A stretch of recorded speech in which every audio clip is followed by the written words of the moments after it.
The rain hammered the windshield like fists on a drum, turning the rural road into a blurry black ribbon under the storm's fury.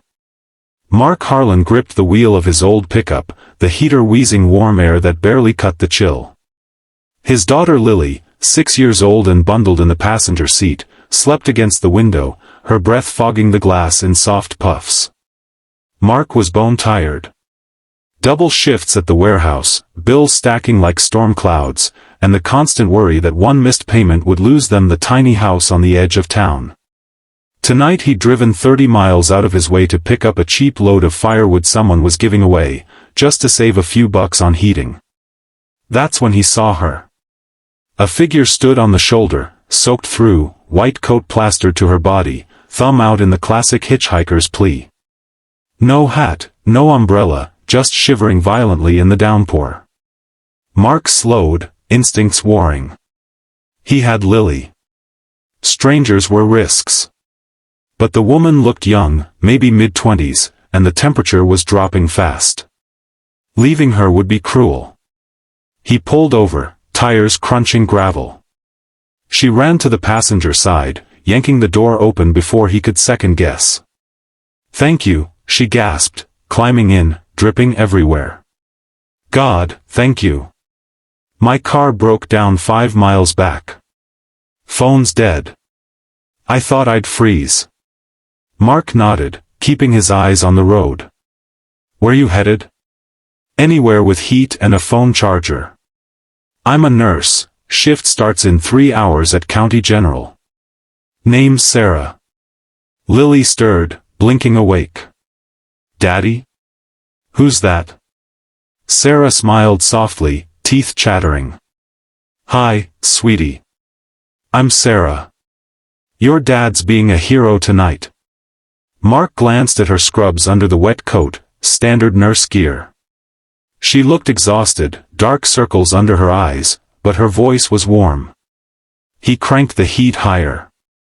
They drove in silence for a while, wipers slapping rhythmically. Sarah rubbed her hands together. "You don't talk much, do you?"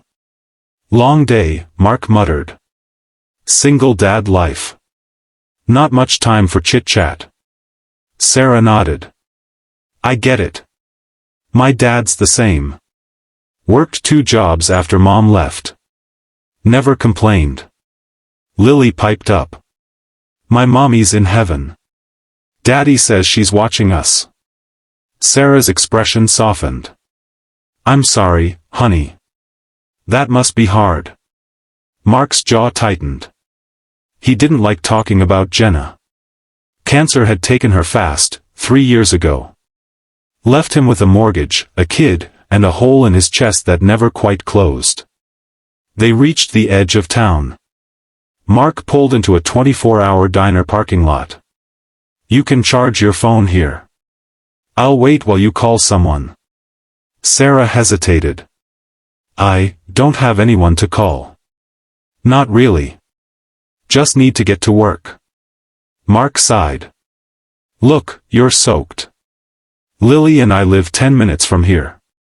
You can dry off, borrow some clothes, charge up. I won't bite."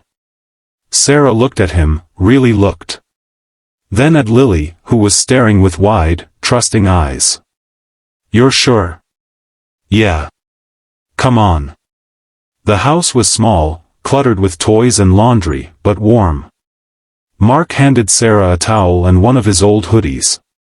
She changed in the bathroom while he made coffee and hot chocolate. When she emerged, hair damp and curling, wearing his oversized sweatshirt, she looked younger, more vulnerable. Lily immediately dragged her to the couch to show her drawings. Mark watched from the kitchen doorway. Something about Sarah felt off, not dangerous, just guarded. Like she was holding pieces back. They talked. Sarah said she worked nights in the ER, loved kids, hated the cold. Mark shared bits about warehouse work, how he fixed cars on the side to make ends meet. Lily fell asleep on Sarah's lap, tiny hand clutching the nurse's sleeve. Around 4 a.m., Sarah's phone finally had enough juice. She checked messages, face paling. "I have to go, she said suddenly. My shift. Mark stood. I'll drive you.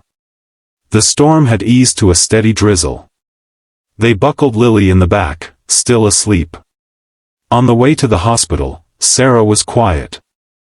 At the entrance, she turned to him. Mark, thank you. For everything.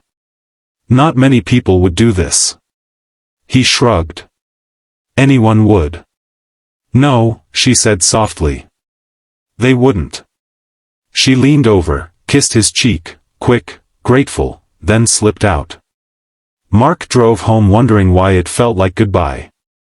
2 weeks later, a letter arrived. No return address.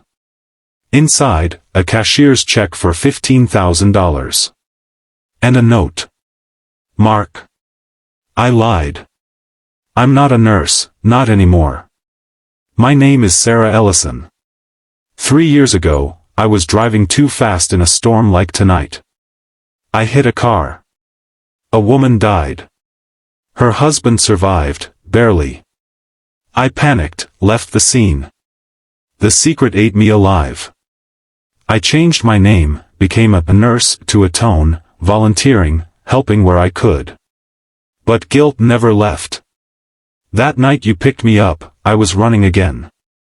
Running from a warrant that finally caught up. I turned myself in the next morning. The money is from selling what little I had. It's for Lily's future. College, whatever she dreams. And for you, to breathe easier. You showed me kindness when I deserved none. You reminded me some people are still good. If you ever want to talk, I'm at County Correctional now. But don't feel obligated. Thank you for seeing a freezing woman, not a criminal. Sarah, the hitchhiker who wasn't a nurse. Mark stared at the check, tears blurring the ink. He thought of Jenna, of second chances, of how one storm had brought a secret crashing down, and maybe, just maybe, a bit of healing too. He tucked the note away. The money would go into a trust for Lily. And someday, when she was older, he'd tell her about the night Daddy picked up a stranger in the rain. Because sometimes, the biggest secrets aren't the ones people hide. They're the ones kindness uncovers.